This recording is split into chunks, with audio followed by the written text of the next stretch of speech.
Oh, there's the real Dan. We just made it inside the gate. We got Dan and Polly. Let's go find a diamond.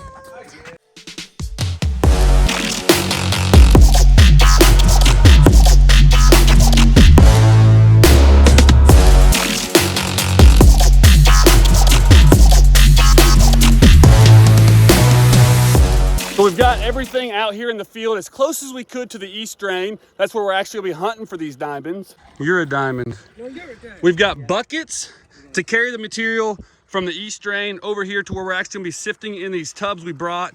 We've got a hose extending all the way over to a hookup. And we've got loads and loads of help, Canadian help. Best kind of help. And then we've also got the most important stuff, sifters, and we've got the gem sieves. And that's just to help center the heavies so we can actually find the diamonds. So we highly recommend you guys bring extended hoses and these awesome bins, because otherwise you have to carry heavy buckets all the way to the wash tables. So we've got the 2 tubs full, and now we're gonna go hunt the east drain and find a really good spot to collect some gravel. So Dan here found a really good spot with some awesome gravel. And full of diamonds, or at least diamond bearing gravels. And we're actually gonna start cleaning this whole area out and get all the way down to the lamperite, which is the material that these diamonds actually came up and formed in. So it's time for Frank and I to fill some buckets. Looks like Dan Hurd and PioneerPauly has already filled some buckets. Woo! Now it's time to sift. Let's call it a day. We got 2 buckets. We got a day.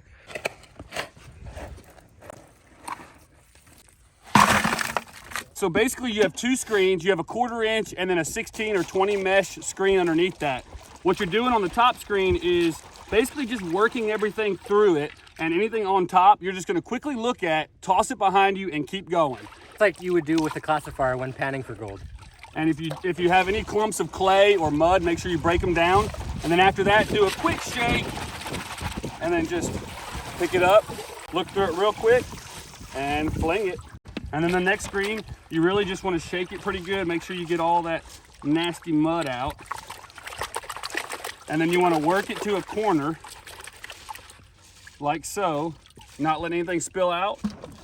Bring it to an empty bucket and let it go down in there. When you bring it back into the water, it's nice to do this and kind of shake all that stuff that didn't quite make it to the bucket back into your screen so you don't lose anything. Sometimes it's hard to actually hold both screens up and kind of move everything around. So if you set it down on the bottom, make sure they're still stacked right, and then you can wipe and clean everything off. Like this rock, for instance, this is a lamperite chunk, and there's little clay vugs in there. You don't want to leave any of that because diamonds tend to find little places to hide. Get it clean, and it's done. It's time to suit up. Here we go, Frank. Frank's gonna find the first diamond of the day. Woo! In the first gem sieve of the day. They do say the first and the last are the luckiest. All right, so basically all you're doing right now is rotating and tapping it using specific gravity to get all the heavies to the bottom. And by now the diamonds will be at the bottom, but they're not centered yet. So what we're gonna do is shake it back and forth, rotate it, and do that about 10 times. And then when you get all the heavies pretty well to the middle, you're gonna do a little bit more tapping. And the most important part of this is once you get it down, to pull it up slowly at an angle and let all the water run out. And there should be a really nice white center. Where we do the gem sieving, often the centers are black with light material around the outside. That's just a different type of material we have. Here, you have a dark outside with a light center. But again, it's just the heavies that come into the center. A diamond. Nice. There we go. That looks great. Perfect. So as you can see, all the heavies are there.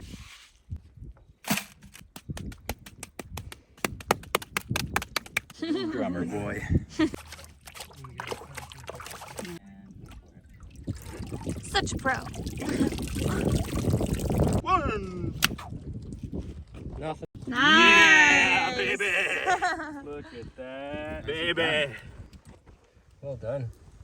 Approved myself. I can do it. It's quartz crystal, but it's just absolutely crystal clear. But you want the soruka to be at least half to full.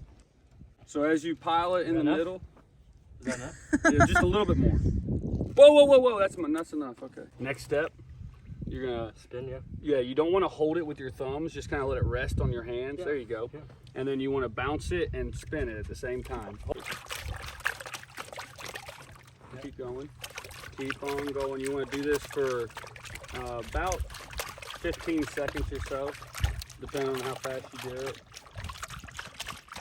And this is just getting all the heavies, using specific gravity, making little gaps in between all the pieces in here, and the diamonds fall through.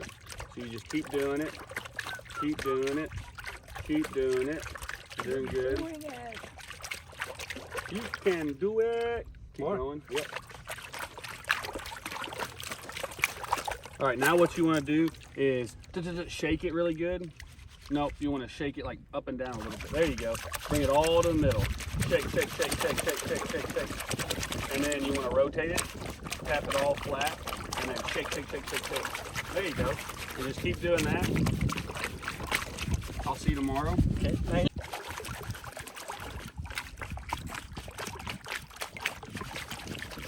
A little bit more vigorous. You want to really knock those. There Yeah, you go. looks You great. want to really knock those heavies to the center. You're doing good. Put it over the spot, and you're gonna flip it like this towards you. Okay. Yep.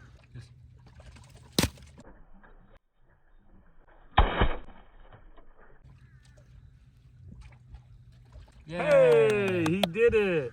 That was my very, very first soruka. My very first soruka. And that's what you're supposed to do, is get all the diamonds and crystals in the middle.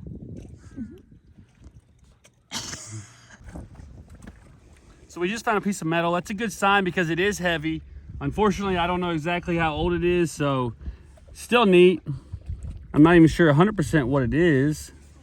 It looks like maybe the back of one of those buttons. It's a diamond earring.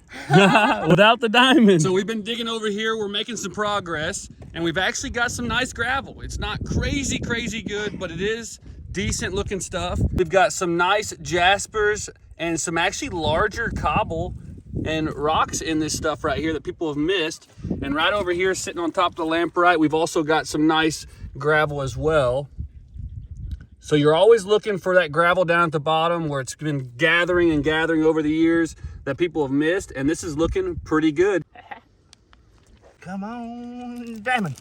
Dan Hurd is an absolute pro at getting these centers. Look at that, you guys. It'd be so funny if we did see a big diamond right there. That's a big chunk of barite though. Whoa. See that right in the middle?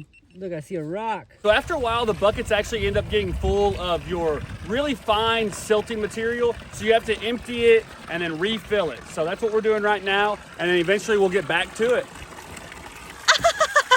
Oh!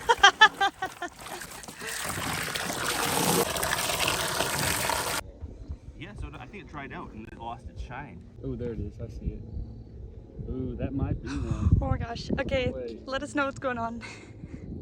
We're gonna have to get that one out and check it. We might have found a diamond. I might have Maybe. found a diamond. It was on your It foot. was on Alex' foot. Did I just find a diamond? They're excited about something. Did I just find a diamond? Did you find a diamond? Did I find a diamond? Did you find a diamond? Probably not. Probably not, but we're gonna check it out. We've been processing bucket after bucket after bucket. We've got a whole bucket of centers, and right now we're just finishing up the last few of the dirt from the east drain. We're sifting it, and then we're gonna soruka it, and then we're gonna go ahead and re-soruka everything and let it dry for about 15-20 minutes and see if we have a diamond.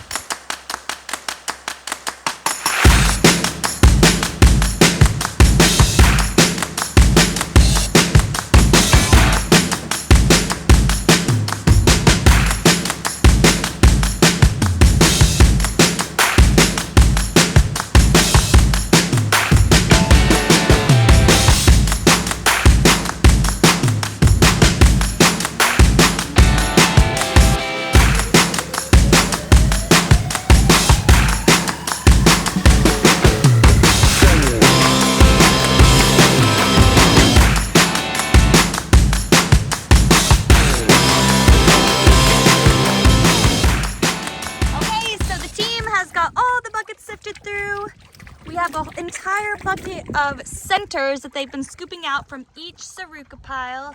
And now Frank is reconcentrating the centers to see if we have a diamond.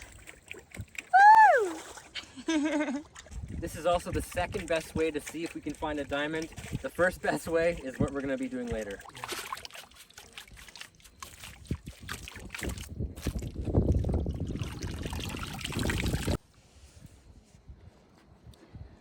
Let's go, Frankie. 2, 3, go! Oh, look at the barite in that one. I see 2 big chunks of blue. So now that the centers have been reconcentrated, they are checking out if we have a diamond in the center.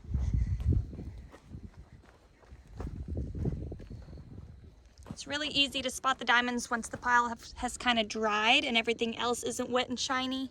I see something that's shining back more than anything else in this one. Really? It's tiny, frickin' tiny. But right in there, there's something that's shinier than the rest. Oh, I see. A little brown round thing. That's what a diamond will look like. If it could be a spinella or a garnet just hidden in there. So you guys, we've had an absolute blast today mining out here with PioneerPauly and Dan Hurd. The final step is to go through those and see if we have a diamond. But it is bright. Can you see? And so is Polly. It definitely looks like a diamond, that's for sure. We have a piece here. It could be a diamond, could be quartz. We're gonna let it dry off, get a better look at it, see if it actually has the facets. Here in Arkansas, they're reabsorbed, which means they went up and down in that pipe and rounded their edges. So pretty excited. We're gonna look at it here in a second. So we just heard Frank from way across the field, and I think Larry found a diamond today. Let's go check it out. We still haven't found one yet, but at least someone has. Yeah, it'll stay shiny. If you're walking right down through that field, nothing will stick to it. It'll just shine like that. Woo! Good job, Larry. Let's go find one, Frank. Yeah, you better.